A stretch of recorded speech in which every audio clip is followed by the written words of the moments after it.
Au fur et à mesure du voyage, la louve autorisa à l'enfant de petits instants de liberté, durant lesquels il se retrouvait seul avec lui-même à se promener sans but précis.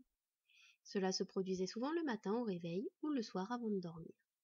Bord était rapidement devenu friand de ces petites balades en solitaire. D'autant qu'en cette fin d'automne, la nature était souvent d'un calme presque surnaturel.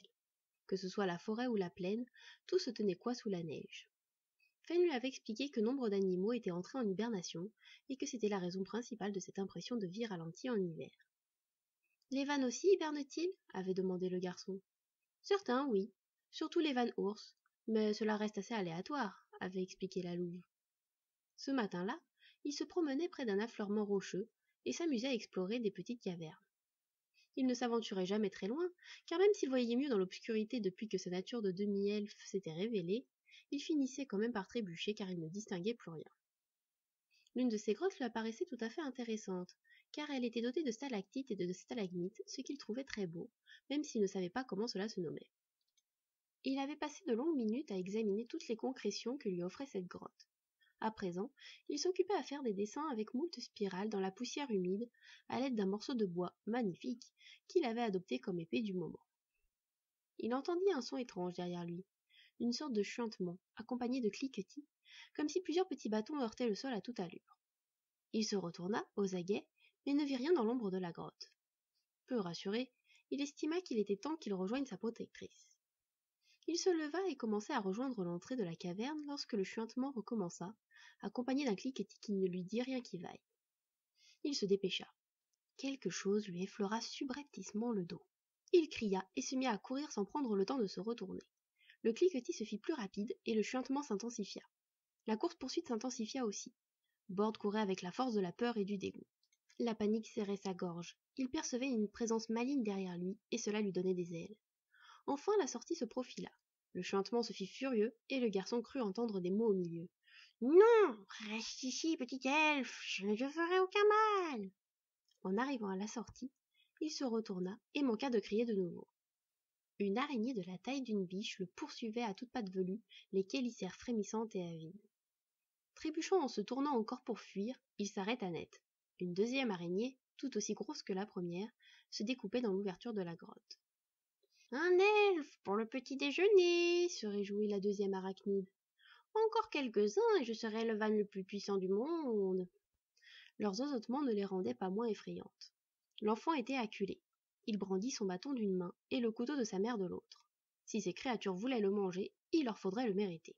« Cette fois, tu en laisseras la moitié !» chuinta la première araignée à l'intention de sa compagne. « C'est moi qui l'ai repéré en premier, après tout. »« Je te laisse tout le temps la moitié, » se défendit la deuxième. « Nous serons toutes les deux les vannes les plus puissants. Alors cesse de te plaindre et attrapons ce joli morceau de viande tout rose. » « Si vous vous approchez, vous le regretterez, » les prévient Bord d'une voix blanche.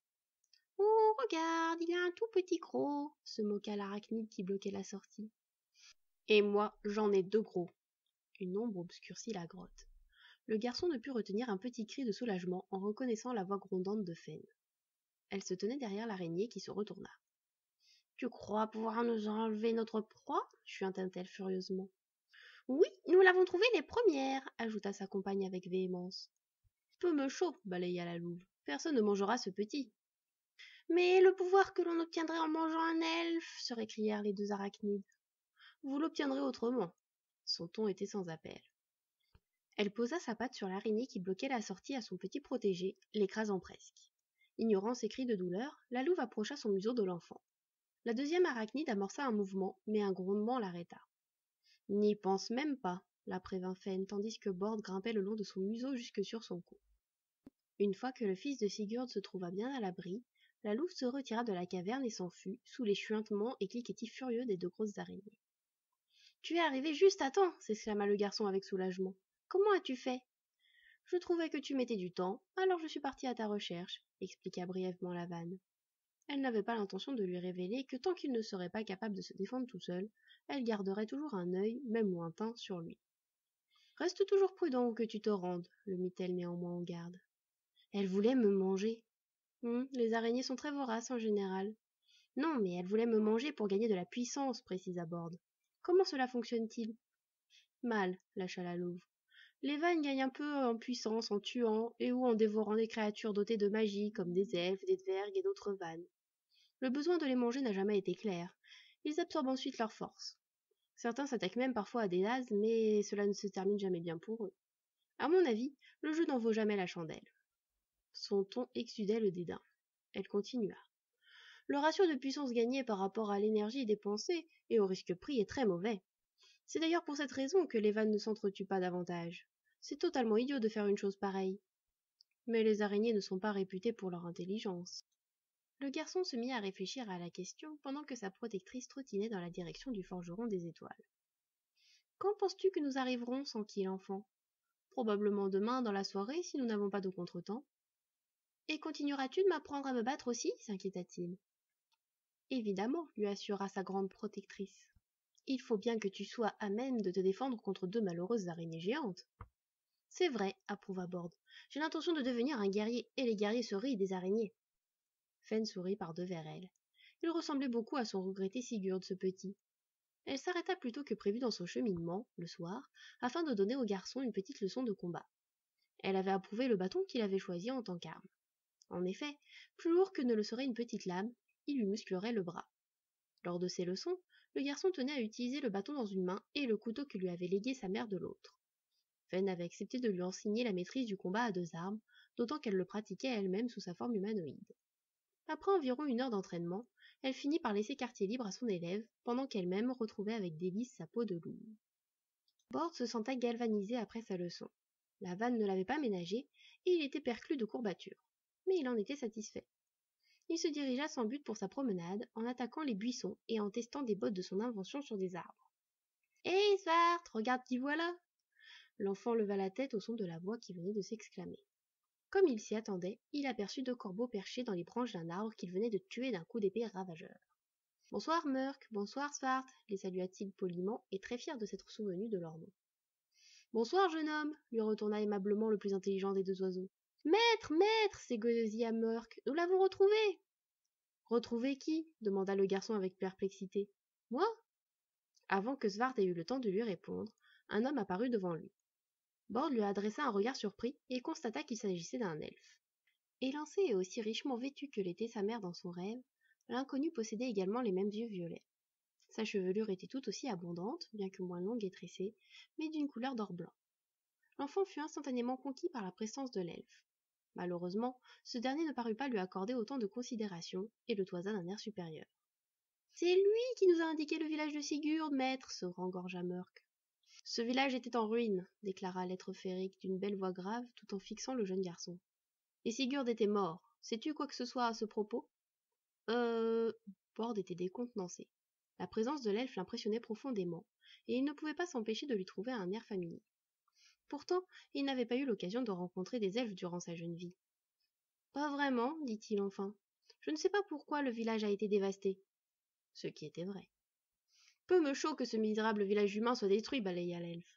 Je cherche un objet qui m'appartient de droit et que Sigurd m'a dérobé.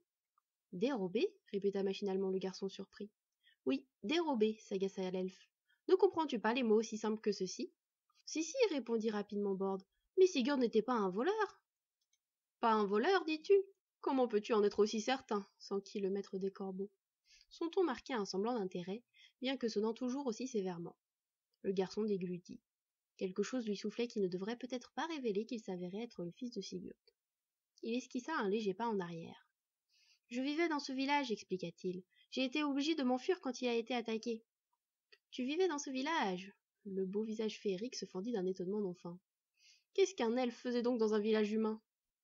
Il est en partie humain, maître, intervint Svart.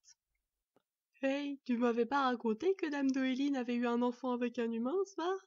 Gloussa niaisement Murk. Il écopa d'un coup de bec de la part de son frère. L'elfe ne daigna pas se retourner vers eux, mais le regard peu chaleureux dont il gratifiait l'enfant depuis le début de la conversation se fit plus dur encore. Borde recula d'un nouveau pas, par prudence. Un bâtard! Serais-tu d'aventure le fils de ce Sigurd que je cherchais? S'enquit l'elfe d'un ton polaire qui n'augurait rien de bon. Oui, répondit le garçon pour qui la perte était encore tellement cuisante qu'il n'était pas capable de nier une chose pareille devant une question aussi directe. Son interlocuteur dégaina alors une arme qui pendait à sa ceinture et la brandit. L'enfant réalisa en la regardant qu'il s'agissait en fait d'une longue corne de narval plaquée d'acier et effilée, sur laquelle brillait la lumière rougeoyante du soleil couchant. C'est magnifique, murmura-t-il avec admiration. C'est une arme de maître, l'interrompit l'elfe. Te dit-elle quelque chose? Je ne l'ai jamais vue, lui assura Borde, mais. Il sortit son couteau, outil modeste à côté de la magnificence de la lame de l'elfe. Son manche était néanmoins constitué d'une base de corne de narval, et sa lame était de facture elfique. L'être aux oreilles pointues qui le questionnait ne s'y trompa pas. Donne-le-moi, lui ordonna-t-il. Cet objet m'appartient. Non, s'écria le garçon. C'est un cadeau de ma mère et je ne le donnerai à personne. Ta mère manqua de s'étrangler l'elfe. Impossible. Donne-moi ce couteau et je te laisserai la vie sauve. Jamais, cracha l'enfant. Il est à moi. Dans ce cas, je le prendrai sur ton cadavre. Alors que l'elfe s'apprêtait à marcher sur lui, une gigantesque forme lupine bondit par-dessus la tête de Borde et, se métamorphosant en même temps, s'interposa sous sa forme humanoïde, l'une de ses lames bloquant la corne de narval plaquée d'acier étincelant. Tu ne lui feras aucun mal, gronda-t-elle. Oh, une louve qui parle, pfff, commenta Murk en pouffant avant de subir une nouvelle fois un furieux coup de Svart. Encore toi, s'irrita l'elfe à l'intention de Lavan. Tu te mets toujours en travers de mon chemin lorsque des humains cherchent mon nid. Celui-là ne cherche rien du tout, balaya la louve sous forme presque humaine. Si tu lui veux du mal, il faudra d'abord passer par moi.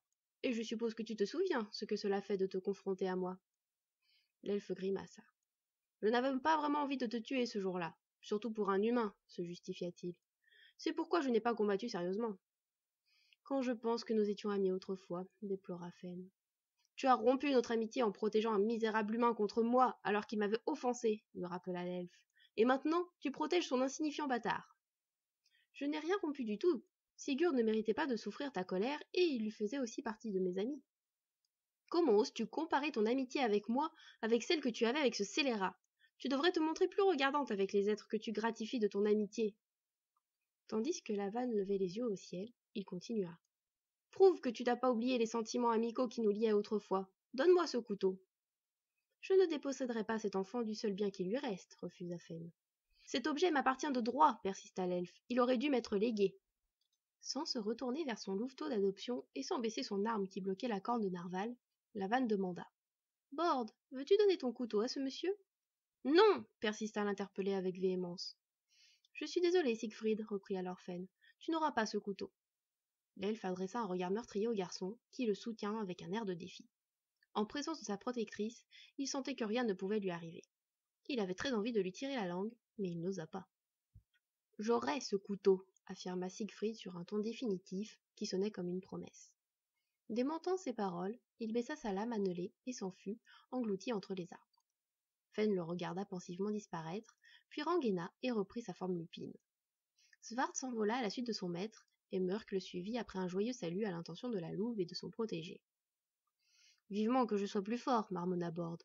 Le monde est décidément peuplé de beaucoup de gens dangereux. En effet, confirma Lavan en se tournant vers lui. Mais tu tueras des colonies entières d'araignées géantes avant de pouvoir rivaliser avec la puissance de cet elfe-là. Cela fait beaucoup de travail alors, se découragea le garçon. Heureusement, tant que tu es là, je ne risque rien. Il lui adressa un sourire tellement illuminé de confiance qu'elle sentit son cœur fondre. Comment Siegfried pouvait-il rester de marbre face à une frimousse pareille?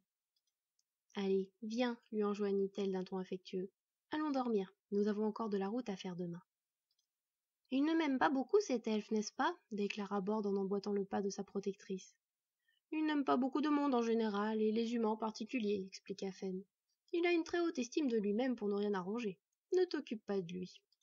Était-ce lui l'elfe qui chassait le cerf blanc avec mon père et toi? Vérifia l'enfant. Lui-même, confirma la louve avec un soupçon d'amertume à ce souvenir.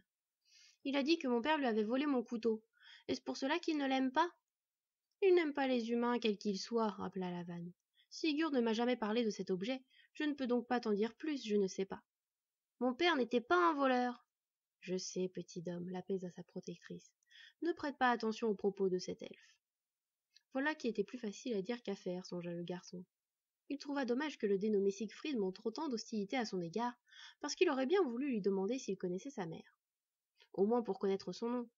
Il se rappela alors que Murk avait mentionné une certaine Doéline qui avait eu un enfant avec un humain. Parlait-il de sa mère? Il soupira en s'installant dans un creux entre les pattes avant et le cou de Fen. Il se pelotonna dans son nid de fourrure et, tout à ses réflexions, finit par s'endormir.